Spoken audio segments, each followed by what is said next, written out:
gente está começando mais um podcast Saravá, que vai falar sobre a Umbanda, espiritualidade, ayahuasca e outras medicinas. Meu nome é Yasmin.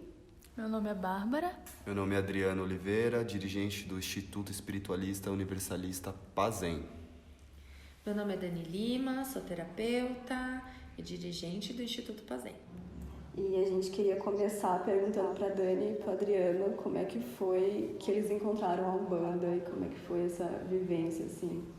Bom, a Umbanda surgiu na nossa vida a partir do momento que a gente estava na sombra, né? Passava por momentos de depressão, ansiedade, síndrome do pânico, transtorno de ansiedade generalizada. Os remédios psiquiátricos já não faziam efeito, já tinha passado já por internação em clínica psiquiátrica e nada fazia efeito. Até que minha mãe me levou para um terreiro de Umbanda, pela qual estou lá até hoje, que é o templo de Umbanda Mãe Nanã e Caboclo do Sol. E quando eu pisei neste terreiro a primeira vez, eu já senti algo diferente. Eu senti uma energia que vibrava e pulsava dentro de mim. Em menos de um mês, frequentando essa casa, eu já comecei a sentir já uma grande melhora no meu estado mental. E a consequência foi que eu abracei essa casa. Em pouco tempo eu já estava trabalhando já dentro dessa casa, auxiliando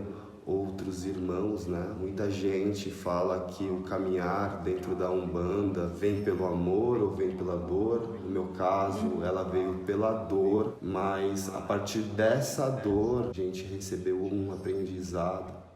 Quando ele entrou, a minha filha tinha acabado de nascer, ela tinha um mês mais ou menos de idade, que foi quando as crises dele de síndrome do pânico se agravaram. Eu sempre busquei a espiritualidade desde criança, então sempre fui atrás de religiões para explicar os meus sentimentos, as minhas conexões. Só que eu sempre fui muito reticente de ficar pulando de galho em galho, sabe? Uma troca muito rápida, muito automática. Desde quando a gente começou o nosso relacionamento, eu era kardecista, fazia curso de kardecismo, curso de mediunidade.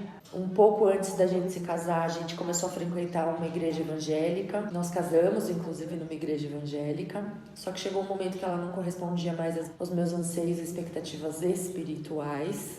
Foi um lugar de muita luz que a gente passou, mas chegou um momento que não respondia mais às minhas questões. E nesse momento que ele estava tendo as crises de síndrome do pânico, a gente estava sem religião. Sempre uma fé que vinha de dentro, uma conexão que era nossa, que não tinha explicação, mas até naquele momento sem egrégora religiosa. Ele começou a frequentar esse terreiro de Umbanda. Eu tinha muitas dúvidas sobre a Umbanda, por mais que viesse de uma família que praticava Umbanda, não de uma forma mais ativa, mas aqueles pequenos ritos que a gente tem na nossa casa, que é levar o cafezinho pro preto velho na janela, cortar um pedacinho de bolo no aniversário da criança para entregar pros herês. Com a minha filha muito pequena, eu ficava com ela em casa e ele ia pras giras, né? Eu costumava ir lá buscar ele, porque eu pegava o carro e ia buscar ele, e tomava um passe. Ela cresceu mais um pouquinho, por volta de 1 ano mais ou menos. Isso agora já faz 7, ela vai fazer 8. Eu comecei a me interessar mais profundamente, porque eu via a transformação do Adriano, né? E essa transformação eu via que era de dentro para fora. E aí essa conexão que já vinha da infância, eu sou bisneta de índio, então sempre tomei banho de ervas. Tudo isso sempre fez muito parte da minha vida. Fui até a casa, o Pai de Santo me recebeu com portas abertas e respondendo todas as minhas questões. E dali eu nunca mais saí. Vocês tiveram alguma resistência quando vocês souberam da mediunidade, de incorporação? Em algum momento vocês não quiseram incorporar ou foi uma coisa mais orgânica? A mediunidade a gente já nasce com ela, né? Todas as pessoas têm mediunidade. Uns com graus maiores, outros menores. No meu caso, eu sempre vi espíritos, sempre escutei espíritos, sempre fiz projeção astral, mesmo não sabendo o que era isso. Eu venho de uma família kardecista, sou nascido dentro do kardecismo, dentro da espiritualidade. Então, quando começou as entidades a chegarem, elas chegaram com muita leveza, com muito amor, com muito carinho. Dessa forma, não houve nenhum tipo de resistência, mas sim uma sede de conhecimento, de querer saber mais, de se afinizar mais com as entidades. Comigo não. Eu sempre fui muito resistente, muito mental, muito racional. Você duvidou em algum momento? Então, vem de um histórico, né? Quando eu entrei para o kardecismo, eu ia nas reuniões kardecistas, os dirigentes das casas sempre me colocavam já na mesa, dizendo que já enxergavam essa mediunidade de conexão e que até então eu achava que era minha, que aquelas ideias que vinham eram minhas, que não vinham através de um processo intuitivo. E quando eu estava na mesa, eles perguntavam sempre: irmã, quer dar passagem? E aí eu falava, não. Só que eu intuía textos longuíssimos com frases e palavras que eu não usava no meu cotidiano, mas eu achava que eu tava louca. Quando eu fui pra Umbanda, o meu pai de santo, quando me recebeu na casa, ele e as entidades dele falaram pra mim que a primeira vez que eu pisasse no terreiro vestida de branco, os meus guias iriam incorporar. Eu não acreditei, eu respeitei, agradeci, mas não acreditei exatamente por conta desse meu histórico no kardecismo. De não conseguir dar passagem por não acreditar que aquilo pudesse estar acontecendo comigo. Primeira gira de desenvolvimento, terreiro fechado, só estavam os médiums lá, veio e me acabou. E aquilo pra mim foi muito diferente. Depois, com o tempo, eu descobri com a espiritualidade que eu já vinha algumas vidas renegando essa mediunidade, que a Umbanda veio pra colocar os dois pés na porta e falar: aceita que dói menos. Vocês lembram quais foram os primeiros dias que vocês incorporaram? Lembro. As sensações e tudo? Lembro tudo. A primeira entidade que eu recebi, eu estava num ano na Umbanda. Por incrível que pareça, eu estava antes que a Dani, e eu era já o cambone da Dani, que a Dani já recebia as entidades dela. Eu recebi meu preto velho, ele me acompanha até hoje, fazendo os trabalhos de caridade. Só tenho a agradecer a luz dele, a força dele, por ter me acolhido. Comigo foi o caboclo. E a sensação era que eu não tinha domínio do meu corpo, mas eu estava confortável. Não era algo desesperador, no sentido de, ai meu Deus, tô ficando louca, tô tomada por alguma coisa. Não, uma sensação de muito amor e muita paz preenchido dentro de mim. Vocês tiveram aquele medo das pessoas, assim, de achar que não era o guia? O tempo todo. E eram vocês? Isso acontece, isso é normal. A maioria das pessoas tem medo. A maioria das pessoas A maioria das pessoas tem medo, mesmo porque o meu processo de incorporação, ele é totalmente consciente. Mas dizem que grande parte hoje em dia são, Sim, né? e eu entendo que é para que a gente aprenda com o trabalho das entidades. Sim. Na realidade, eu tenho um truque particular que eu sempre comento e as pessoas costumam dar risada. Eu sei que é a entidade, não sou eu. Quando eu tenho uma coceira em qualquer parte do corpo, eu tento coçar e não consigo. Não consegue mexer. Isso pra mim é claro. Hoje, com mais experiência, depois de 7 anos trabalhando na Umbanda com incorporação, eu já não tenho mais dúvida. Mas no começo, isso foi dica deles mesmos. Tenta coçar o seu rosto, então, se você acha que não sou eu. E aí eu tentava e aquela mão travada e o rosto coçava muito. Então, dali, isso fortaleceu a minha confiança nessas entidades. Fortaleceu a minha confiança nessa mediunidade, nesse trabalho de incorporação. Porque ser médio consciente não é nada fácil. A gente fica se julgando o tempo inteiro. Será que eu tô mistificando? Será que eu tô fazendo um teatro? Mas aí, ao mesmo tempo, eu parava pra pensar. Quando é que eu ia querer imitar um caboclo na frente de uma gira que tem 200 pessoas me olhando? Eu não faço teatro. E imitar bem, aí. Imitar de um jeito que eles vão falar sobre a vida daquele consulente com tanta intimidade, com tanta autoridade. E eu nunca vi aquela pessoa na minha vida. Então, tudo isso foi fazendo cair por terra esse medo. Vocês tiveram essa ansiedade, assim, de incorporar logo? Eu não consegui, né? Nem passar por isso. Nem deu tempo. Eu não tive essa chance. Acho legal também falar sobre o que você quer incorporar, né? A gente tava vendo tem alguma entidade que vocês quiseram incorporar mais rápido, ou tiveram curiosidade de descobrir quem era? Olha, eu acho que a questão da incorporação pra gente, quando a gente incorporou o primeiro, já começou a vir todos, né? Eu acho que algo normal dentro desse processo de quando a gente está começando a incorporar, a receber os nossos guias, é a dúvida de qual é o nome, né? Qual é o nome de determinado guia, e isso aconteceu comigo, acho que aconteceu com a Dani também. Muitas vezes, por a gente não ter uma mediunidade ainda bem firmada, a gente pode estar colocando nome aos bois, né? Nome às entidades, sem saber realmente, né? Mas é algo que a gente sempre fala aqui no Instituto, o processo de mediunidade, ele é lento. Você tem uma mediunidade firmada, é gradual, não precisa ter pressa, afobação. Na hora que o guia estiver disposto a falar o nome, tá tudo certo, ele vai falar.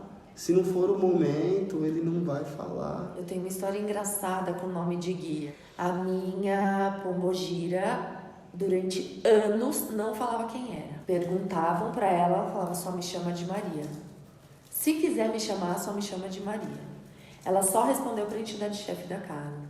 Eu já tinha algumas desconfianças e eu recebo a Maria Mulambo e ela não falava. Então uma vez a entidade-chefe da casa perguntou, ela falou e ela me deixou ouvir, porque eu soube depois por outras pessoas, que ela já tinha falado para outras pessoas. E você não tinha escutado? Não, isso é outra curiosidade. Mesmo sendo médium consciente, existe uma certeza dentro de mim que eu tô ali presente 100% do tempo, mas depois eu descubro que isso não é uma verdade. Porque várias vezes acontece de terminar uma gira, algum consulente vem e fala, eu falei com uma entidade sua, ela me falou isso, e você fica olhando com cara de pastel pra pessoa, falando, tipo, tentando puxar na memória, falando, gente, essa pessoa tá louca, eu nunca vi essa pessoa na vida. Eu tive essa primeira gira de desenvolvimento, assim, como ninguém na minha família tinha um contato prévio com a Umbanda. No desenvolvimento, eu fui a primeira a entrar, depois a minha tia ainda entrou, o Rafael entrou, mas eu fui a primeira a entrar, assim, então eu não sabia nada que estava acontecendo, assim, eu não sabia o que era bater cabeça, eu não sabia nada, assim, nada. E eu lembro da primeira vez que me giraram, assim, que foi um transe, que eu apaguei, assim, eu falei, meu, o que aconteceu? A mediunidade, ela não está ligada à sua família, ela está ligada ao que você combinou lá no plano astral, entende? Então você pode ter uma família inteira que não tenha ligação nenhuma espiritual e você vir com a mediunidade aflorada. Isso me fez pensar em uma coisa que eu ouvi uma vez, que é, se uma pessoa da sua família é médium e ela não desenvolve essa mediunidade, a próxima pessoa da família, ela vai ter que desenvolver a mediunidade dela. Eu não vejo dessa forma. Como se fosse kármico, assim. Eu não vejo dessa forma, porque cada ser, ele é único, cada consciência, ela é única. Cada um tem a sua missão. Porque eu acho que a gente é muito mais do que aqui, né? Do físico, né? Só que tem um caso, tem um ponto de vista também, vem de encontro com isso que você está falando. Por exemplo, se eu venho num plano kármico de trabalhar minha mediunidade para ajudar, o médium é aquele que intermedia mundo físico do extrafísico, ponto. Não é o que dá trabalhota, receber Exu, não tem nada a ver com isso. Quem gira mais, simplesmente faz esse processo de intermediar. Se no meu plano kármico está trabalhar a mediunidade para ajudar os meus familiares e eu não o faço, eu levo isso para minha ancestralidade.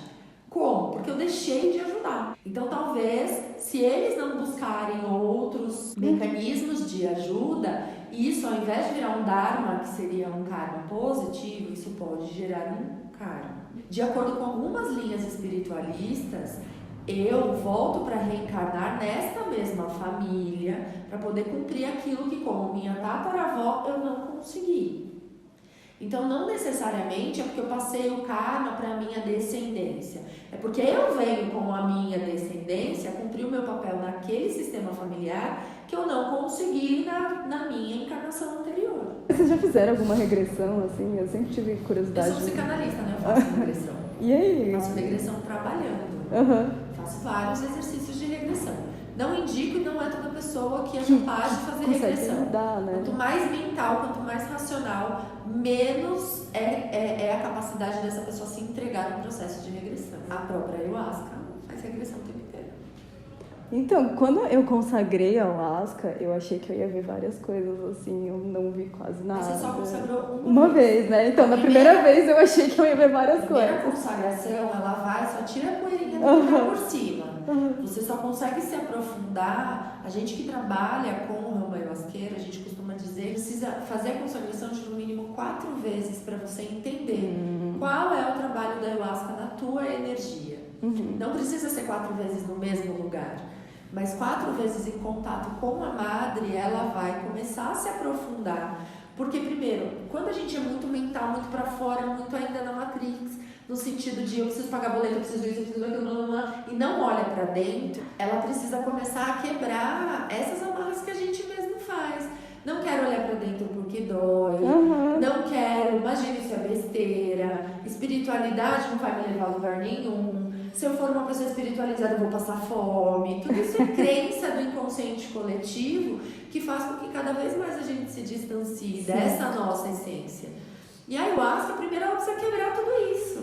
Então não é num único ritual que você já vai tratar a vida passada e foi. Sim. Não. Mas eu acho que é isso que as pessoas esperam da Umbanda, né? Quando elas vão pra Umbanda, elas acham que vai chegar lá e que o guia vai falar, pronto, sua vida tá... Só que a questão Pai Nosso, uma Ave Maria e arrumar um emprego e nunca mais voltar na igreja. Eu não sei porquê, mas eu sinto que existe esse uso As da pessoas, Umbanda, sabe? as Tipo, pessoas... eu vou pra missa todo domingo, mas eu vou na Umbanda tentar resolver o meu Só problema quando eu preciso. imediatamente. É isso mesmo. As pessoas buscam alguma pílula mágica, alguma forma que resolva o problema dela sem ela ter ação. Sim. Caboclo Giramundo, que é o chefe da minha coroa, ele sempre diz nos trabalhos espirituais a seguinte frase: não adianta você pedir a Deus, a caboclo, a preto velho, a qualquer entidade que você acredita ou você converse, se você ficar no sofá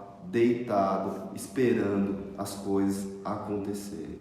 Todas as entidades querem te ajudar, o plano astral quer te ajudar, mas o mínimo que ela pede é ação. É que eu acho que as pessoas, elas nessa tentativa talvez de não entrar em contato com elas mesmas, elas procuram meios assim de ir em uma gira uma única vez, tomar um banho uma vez e resolver a vida. E quando tomam um banho, né? É verdade, as pessoas elas buscam, isso é uma correria louca que as pessoas têm de pular em galho, em terreiro, para procurar a entidade que vai falar o que ela quer ouvir. O que ela quer ouvir.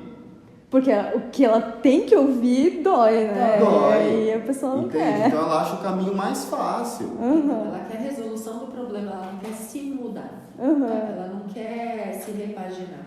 A reforma íntima, que é tão divulgada pelo Espiritismo, é o único caminho da nossa cura e da nossa plenitude. Hoje mesmo eu coloquei na minha página que as pessoas, elas enxergam no problema um problema que veio para atrapalhar a minha vida, não um desafio para eu crescer. Sim.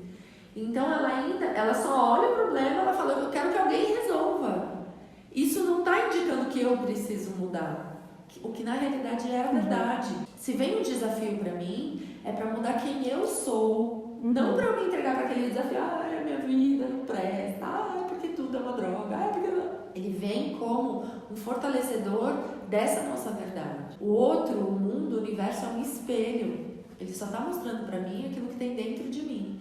Se eu enxergo e julgo como errado o outro, eu preciso corrigir dentro de mim. Porque daí aquela frequência não vai mais entrar no meu universo. Eu não vou mais ter contato com aquilo. Porque eu não vibro mais. E é engraçado a gente falar disso, porque é exatamente na minha visão o trabalho da ayahuasca. Ela mostra quem somos nós. O que a gente vibra, como que a gente julga o outro. E às vezes fazendo mal não só para o outro, mas para a gente também. Quantas vezes a gente se pega falando amém para tudo que o outro fala, porque a gente ama, porque a gente apoia, e aquilo está causando mal imenso pra gente e a gente não sabe nem de onde vem. Acha que é inveja, que é o gordo, Sempre que tem essa. é a negatividade que vem de fora e é você que está provocando aquilo. Mas ao invés de eu olhar para dentro e corrigir em mim aquilo que eu vejo de errado no mundo, e se eu vejo, é porque tem dentro de mim. Como foi esse processo de expansão de consciência, assim, pra vocês? Começou Vocês na decidirem Umbanda. entrar em contato com isso? Foi na Umbanda? Começou na Umbanda. Eu sou uma pessoa que eu não gosto de regra. Regra é imposta pelo outro sem que aquilo faça sentido pra mim. E a Umbanda traz as regras. Você tem que tomar banho de ervas. Você sempre tem que fazer isso. Você tem que fazer aquilo. Você tem que fazer aquilo. Como qualquer egrégora religiosa. Eu amo a Umbanda com todo o meu amor divino. Mas isso me incomodava muito. E isso me levou a estudar. Falei, tá, eu tenho que tomar banho de ervas, eu preciso entender o porquê. Por que eu tenho que tomar banho de ervas tanto? Aí Aí as entidades falavam, porque isso limpa o teu perispírito, que a gente carrega, que o mundo é pesado. Eu falava, ok, então tá bom, então eu vou estudar. Aí fui começar a estudar sobre ervas.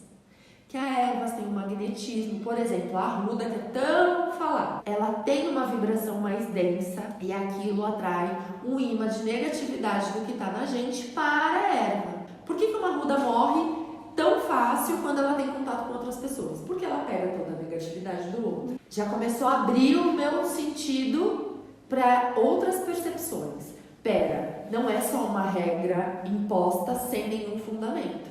A planta tem esse poder. O alecrim, pelo contrário, ele expande, ele joga positividade por onde ele passa. Quando eu passo o alecrim no meu corpo, o meu corpo, através da positividade dele, capta essa energia positiva do alecrim e guarda comigo. O que a gente sempre fala, eu e Yasmin, sobre a Umbanda ter fundamento, né? Que tudo Porque tem fundamento. existe esse mito em vários lugares de que a Umbanda não tem fundamento, que ele só vai te mandar fazer isso pra fazer isso. E não tem fundamento. É que na realidade, como é uma religião que ainda não existe diretriz escrita, como uma Bíblia, o Evangelho segundo o Espiritismo, ainda fica muito em cargo dos pais de santo e das egrégoras que se formam nas casas. Então, é a energia do dirigente daquela casa que vai se manifestar e que dali vão vir as ações que vão ser repassadas para os médiuns. Como não existe uma categoria de que, assim, existe uma regra. A gente vê casa de umbanda que trabalha com atabaque, casa de umbanda que não trabalha, casa de umbanda que trabalha com fita E nem as federações impõem isso, trabalha. porque sabem que são as egrégoras que comandam os trabalhos. Exatamente. Só que isso também é um limiar, assim, muito fininho entre o abuso dos pais de santo que querem que aquela egrégora simplesmente obedeça às ordens dele e usa a mediunidade em prol disso. Infelizmente é algo que não se fala, mas existe. E também aquilo que é verdadeiramente religioso e fundamentado e espiritualizado, através de uma egrégora positiva. Então, eu comecei a estudar esses fundamentos através de estudos mesmo aleatórios. Vou estudar erva, vou estudar as velas, vou estudar as cores.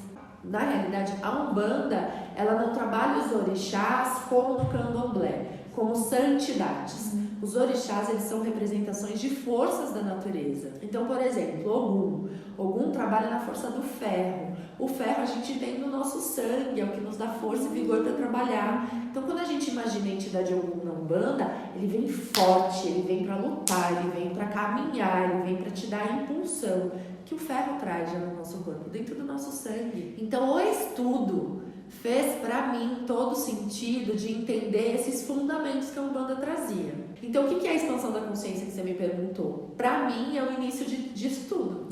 A expansão da consciência é eu estudar sobre aquilo que permeia a minha vida, as minhas crenças e a minha história. Então, a Umbanda foi a primeira fagulha que trabalhou a minha expansão de consciência. Porque foi dela que vieram as minhas curiosidades, e aí foram aumentando, e aí foi abrindo um campo vasto, onde me trouxe uma expansão de consciência, não só aqui no campo terreno, mas no campo espiritual, energético, metafísico. E aí, isso vai se expandindo por vários caminhos. Porque uma coisa que eu tenho orgulho de falar é que a Umbanda, ela não segrega, ela não te amarra. Se você é um umbandista, você não pode ir na igreja católica rezar uma missa, se você não... Muito pelo contrário. Aqui é onde você trabalha ativamente a tua mediunidade de uma forma amorosa e completamente doativa. Mas isso não me torna só aquilo. Mas a Umbanda mesmo me fez crescer a ponto de não querer ficar só na Umbanda. Então nós somos universalistas com um coração completamente umbandista, que eu acho que é a religião mais universalista que existe. E aí eu entendo a expansão como essa totalidade. Você falou sobre projeção astral e, enfim, eu queria saber mais o que é mais a fundo, porque eu não faço ideia do que seja projeção astral. Projeção astral nada mais é do que você sentir a tua energia fora do corpo físico. Isso é uma projeção astral. O que você vai ver é muito particular, porque vai de acordo com aquilo que você está afinizado no momento. Então, por exemplo, tem gente que tem essa aptidão nata, que é o caso do Adriano, por exemplo. Médium é muito comum acontecer. É o sintoma de desdobramento. Uma curiosidade que nem muita gente sabe é que a gente desdobra quando a gente está bêbado. É sério? É. Por isso que é tão comum, as pessoas ficarem viciadas em álcool e depois se descobrirem médiums. Porque eu venho com uma mediunidade para poder doar a minha energia para o outro. Quando eu uso álcool, meu corpo fica dormente, eu consigo fazer esse desdobramento sem nenhum problema, sem nenhuma técnica. Então a projeção astral é um desdobramento, todo mundo faz dormindo. Aqueles sonhos lúcidos que a gente tem, que a gente acorda e a gente fala, caramba, eu senti o cheiro, a pessoa tá aqui, tenho certeza. Isso é um desdobramento, é uma projeção Com astral. incorporação, depois que eu comecei o desenvolvimento, passei a ter muitos sonhos, assim, comigo, incorporando, que era muito real, pra mim Porque aconteceu. o desenvolvimento não é só físico, sua alma está desenvolvendo no astral também, inclusive em comunhão com as suas entidades. Porque elas vêm e falam, tá trabalhando no físico, então vamos treinar aqui. E aí essas lembranças vêm, né? É muito real, esses sonhos, muito reais. Mas a grande maioria das pessoas faz isso de forma inconsciente. Energeticamente, eu desdobro o tempo inteiro quando eu estou aqui e estou preocupada com a minha mãe que está em casa. Uma parte da minha energia vai até lá. E aí é daí que vem o cansaço físico conectado ao mental muito atribulado. Então, às vezes, você passou o dia inteiro panguando, sentada ali na frente de alguma coisa. Fala, caramba, não fiz nada, mas eu estou exausta. Revisita o teu pensamento. Aonde a tua energia mental te levou aquele dia inteiro. E essa energia, ela é presa pelo cordão de prata, que a gente chama. Esse cordão de prata, ele fica preso. Então, eu vou gerando cópias minhas, que ficam uma cópia com a minha mãe, uma cópia com a minha filha, outra cópia com o meu trabalho. Tem magma meu, tem energia física. E eu não consigo recuperar. E quando a gente cria a noção dessa realidade, porque é a realidade, esse corpo físico é um processo que a gente veio passar para aprender. Não existe morte, na nossa visão, tá? Quem acredita, tá tudo certo, não tô aqui para falar de crença. Mas a partir do momento que eu venho experienciar uma vida terrena para poder aprender algumas coisas, eu entendo que essa não é a vida real. A vida real é a extrafísica. Isso aqui é uma capa que a gente coloca para poder ficar preso nesse planeta através do sistema de gravidade, que é a lei mais clara que a gente tem nesse planeta. Através desse corpo denso a gente consegue ficar dentro dele, preso através dos chakras, através da nossa energia. E quando o corpo desliga, a gente volta para quem a gente é, para nossa consciência. Você falou de chakras, eu queria muito que vocês falassem mais sobre o que são os chakras, a importância de alinhar esses chakras. Todo mundo fala sobre alinhar os chakras, e enfim, eu queria muito saber. Os chakras são centros energéticos que a gente tem. Ele não fica no corpo físico. Na realidade, o ser humano ele é composto de 7 corpos, que vai desde o corpo físico até a nossa centelha divina, que é a nossa alma. Cada um desses corpos tem uma memória, ele traz o mental inferior, que é onde está essa nossa memória de pensamento dessa vida. Ele tem o corpo búdico, que é onde traz a nossa memória de todas as vidas que a gente trabalha. O corpo físico, que é onde a gente sente, que eu costumo falar que ele é aquilo por onde sai todas as nossas memórias dessa vida e de outras vidas. É o corpo que mais sofre, porque é por ele que aparecem as doenças, mas a doença também está no perispírito, no corpo, no duplo etérico, que é esse nosso segundo corpo, onde ficam os chakras. O que isso quer dizer? Os chakras são 7 principais no corpo, mas se contar a gente tem mais de 1000. Palma da mão, ponta dos dedos, tem microchakras, mas os principais são 7. São o chakra da coroa, de cima para baixo. O chakra da coroa bem no centro da cabeça, que está ligado à nossa glândula pineal, que é onde está a nossa mediunidade ou a nossa capacidade de entender informações do extrafísico. O nosso terceiro olho, que é super famoso, que é onde a gente coloca o Bindi, que é aquela pedrinha indiana, que é onde funciona o nosso olhar extrafísico e intuitivo também. Aí vem o chakra laríngeo, que é o chakra da garganta, que é responsável pela comunicação de tudo aquilo que a gente sente e mandar para o universo. A gente tem o chakra do coração, que é o chakra cardíaco, que é responsável pelos nossos sentimentos. A gente tem o chakra do plexo solar, que é onde fica a nossa troca emocional com o outro, onde está a nossa existência e tudo aquilo que a gente vibra. Por isso que, deu florzinha na borboleta quando a gente está apaixonado, deu um frio na boca do estômago quando a gente está com medo. Ele é o chakra das emoções. A gente tem o chakra sexual, que ele é responsável por toda a nossa criatividade, poder de criação na Terra. E o nosso chakra básico, que é onde está toda a nossa encarnação, que é onde está a conexão com o centro da Terra. Esses chakras, eles estão num segundo corpo que fica mais ou menos 10 centímetros do corpo físico, que geralmente quando você fixa bem o olho, você vê uma camadinha assim em volta da pessoa, aquele é o duplo etérico.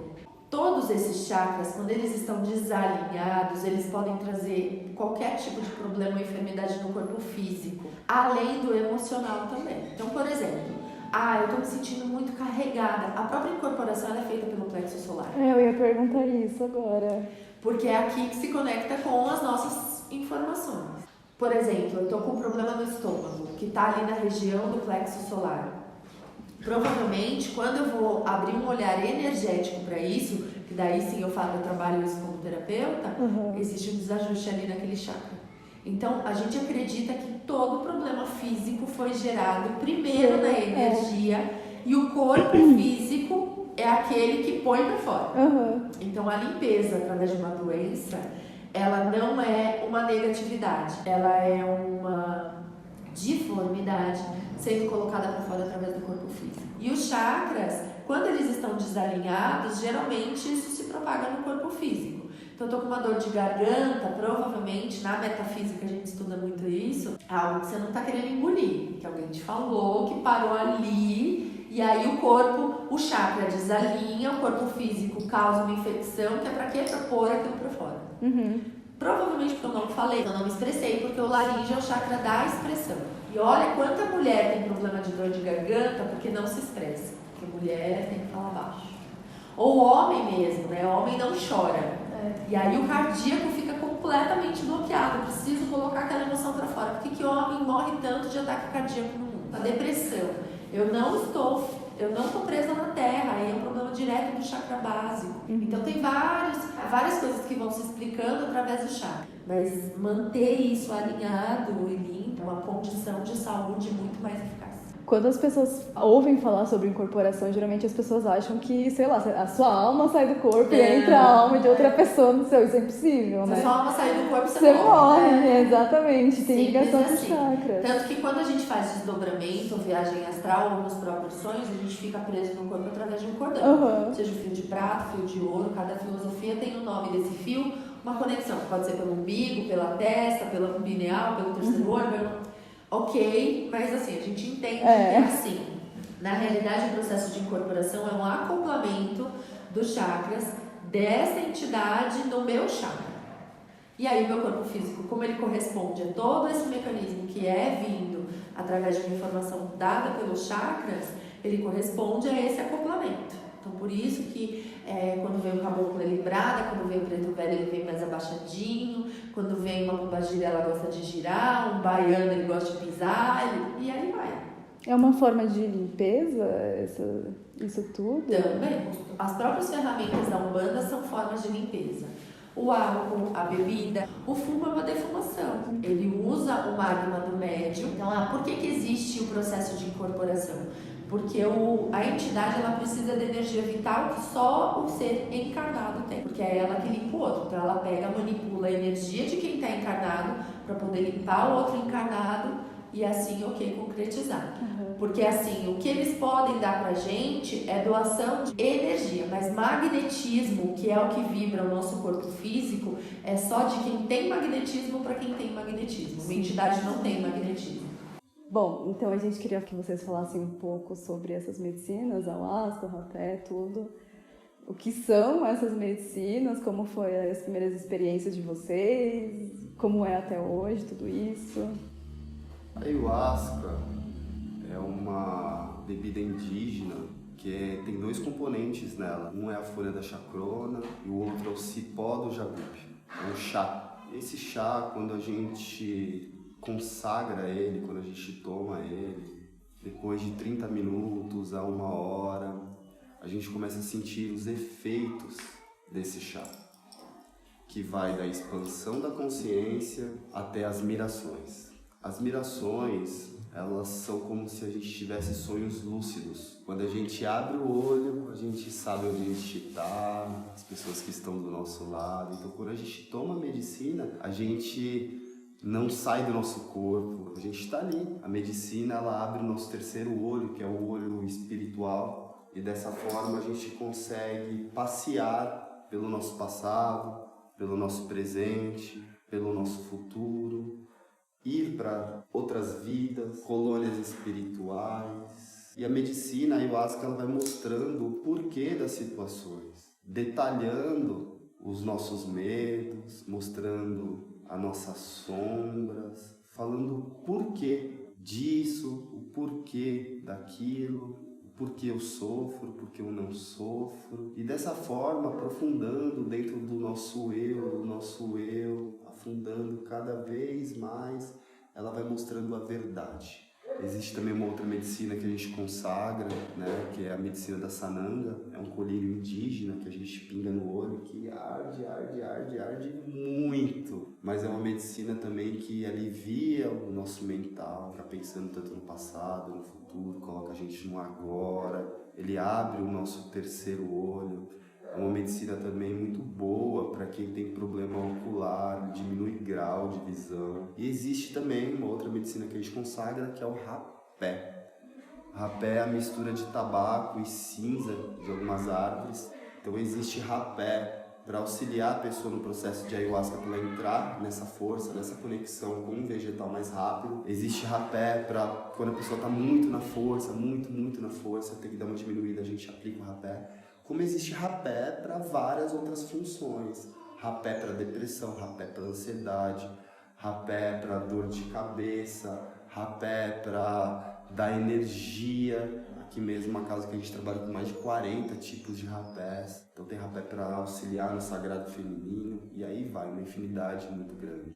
A ayahuasca, diferente de que muita gente pode falar por aí, que é só um trabalho terapêutico, e é um trabalho terapêutico porque uma consagração de ayahuasca equivale a mais de 1 ano de terapia. Ela é uma medicina que abre pra gente a cortina da espiritualidade, tirando o véu da ilusão. Com isso a gente vai se reconhecendo a espiritualidade. A gente costuma dizer que quem é ateu e vem tomar ayahuasca começa a acreditar em Deus. Começa a acreditar em Deus, porque dentro de um trabalho de medicina, além de você ter todas as conexões que eu falei, você tem uma conexão também direta com as entidades. Então muitas entidades se apresentam para você da forma que ela é, falando realmente qual que é o nome dela. Lá no início vocês perguntaram pra gente sobre nome de entidade. A ayahuasca, ela mostra, né, de uma forma muito nítida as suas entidades que você tem do seu lado, qual a real falange que ela trabalha, e por aí vai. Então, desta forma, é normal muitas pessoas chegarem aqui com estados psicológicos abalados, pessoas que tomam muito remédio tarja preta e conseguir se curar com a ayahuasca, pessoas que têm problemas com drogas, se livrarem do vício, porque acaba descobrindo a sua própria verdade. A ayahuasca traz isso, né, mostrando toda a verdade para a pessoa, né, porque a droga, na verdade, é algo que você se esconde, né? E a ayahuasca, diferente do que falam, né? Muita gente fala que é droga, que é alucinógeno, mas a ayahuasca ela não é alucinógena, ela não faz você ir viajar, é uma bebida enteógena. Então ela faz você ver a verdade.